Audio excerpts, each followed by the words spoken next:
বাংলাদেশ ও ভারতের ঐতিহাসিক বন্ধুত্বপূর্ণ সম্পর্ক কার্যত ভেঙে পড়ার অবস্থায় পৌঁছেছে।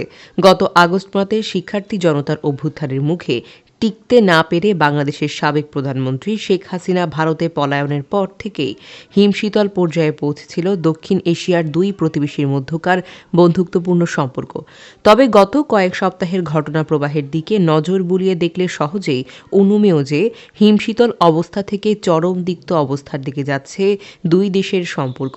এই অবস্থার শুরু বাংলাদেশের সম্মিলিত সনাতন জাগরণ মঞ্চের মুখপাত্র চিন্ময় কৃষ্ণ দাসের গ্রেফতারের পর। একটি রাষ্ট্রদ্রোহ মামলায় আসামি হিসেবে গত ২৫শে নভেম্বর গ্রেফতার হন চিন্ময় কৃষ্ণ দাস।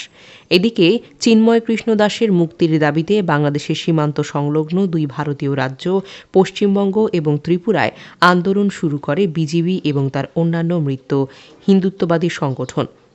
সেই ধারাবাহিকতায় সোমবার ত্রিপুরার রাজধানী আগরতলায় বাংলাদেশের হাইকমিশন কার্যালয়ে ভাঙচুর চালিয়েছে হিন্দু সংঘর্ষ জোট নামের একটি সংস্থার শতাধিক কর্মী এবং সমর্থক।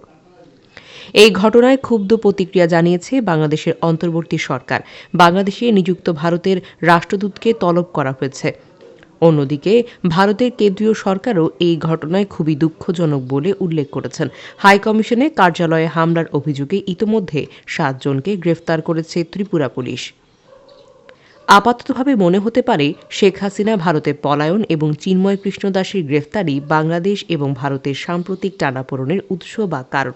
কিন্তু সত্য হল এই টানাপোড়েনের শেকড় অনেক গভীরে। রাজনীতি বিশ্লেষকদের মতে ভারতের সঙ্গে সাম্প্রতিক টানাপোড়েনের শেকড় আওয়ামী লীগের বিগত ১৫ বছরের শাসনামলে বিরোধী এবং ভিন্ন মতালম্বীদের দমন, পীড়ন এবং নির্যাতনের মধ্যে নিহিত। তবে তাহলেও এ কথা সত্য যে আগস্টে শেখ হাসিনা নেতৃত্বাধীন সরকারের পতনের পর বাংলাদেশে ভারতের প্রতি বৈরী মনোভাব নাটকীয়ভাবে বৃদ্ধি পেয়েছে। বাংলাদেশের অন্তর্বর্তী সরকারের প্রধান উপদেষ্টা ড মোহাম্মদ ইউনূস গত মাসে এক সাক্ষাৎকারে জুলাই আগস্ট আন্দোলনে শিক্ষার্থী জনতার ওপর গুলি চালানোর জন্য শেখ হাসিনাকে দায়ী করে বলেছেন, বাংলাদেশের পতিত স্বৈরাচার শেখ হাসিনাকে প্রত্যাপনের জন্য আমরা ভারতের সরকারকে আনুষ্ঠানিকভাবে আহ্বান জানাব। অন্যদিকে বুধবার যুক্তরাষ্ট্রের নিউ ইয়র্ক সিটিতে আওয়ামী লীগের এক জনসভায় ভার্চুয়াল মাধ্যমে দেওয়া বক্তব্য দেন শেখ হাসিনা। সেখানে জুলাই আগস্ট আন্দোলনে শিক্ষার্থী জনতার হত্যার পর ড মোহাম্মদ ইউনূসকে সরাসরি দায়ী করে বলেন, আজ আমাকে গণহত্যার জন্য দায়ী করা হচ্ছে। কিন্তু সত্য হল ইউনূস যাকে সূক্ষ্ম এবং নির্ভুল পরিকল্পনার আন্দোলন বলেছিলেন, সেই আন্দোলনে গণহত্যার সঙ্গে তিনি নিজেই যুক্ত। শেখ হাসিনার সরকারের পতনের পর বাংলাদেশের বিভিন্ন জেলায় ধর্মীয় সংখ্যালঘু নির্যাতনের সংবাদ পাওয়া গেছে।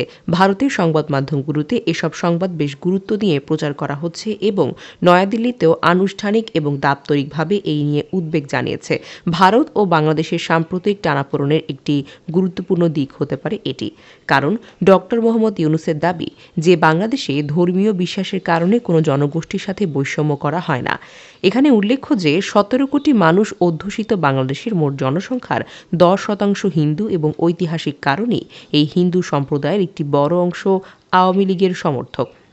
সরকার পতনের পর থেকে তাদের লক্ষ্য করে বেশ কিছু হামলার ঘটনা ঘটেছে এবং তাও কিন্তু সত্য। শুক্রবার ভারতের পররাষ্ট্র মন্ত্রণালয়ের মুখপাত্র রণবীর জয়সওয়ালি এক ব্রিফিংয়ে বাংলাদেশের পরিস্থিতি নিয়ে এক প্রশ্নের উত্তরে বলেন, আমাদের অবস্থান তো একদম পরিষ্কার, আর তা হলো সেই দেশের বর্তমান সরকারকে অবশ্যই ধর্মীয় সংখ্যালঘু সব সম্প্রদায়ের দায়িত্ব নিতে হবেই।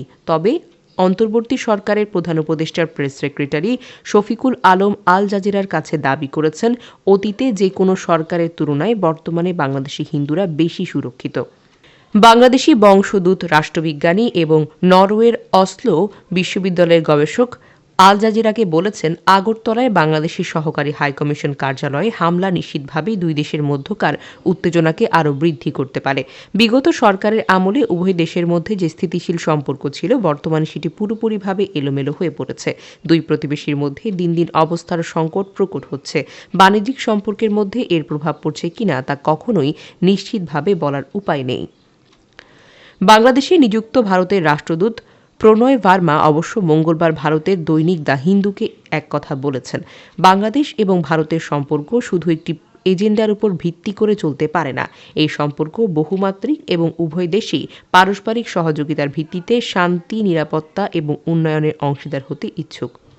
বাংলাদেশের সাবেক ভারতীয় রাষ্ট্রদূত অনিল ত্রিগুনায়েত আল জাজিরাকে বলেন, বাংলাদেশে তথাকথিত মব কালচারের অবসান এবং আইনের শাসন যত শীঘ্রই ফিরে আসবে, ভারত এবং বাংলাদেশের সম্পর্ক তত দ্রুত স্বাভাবিক হবে।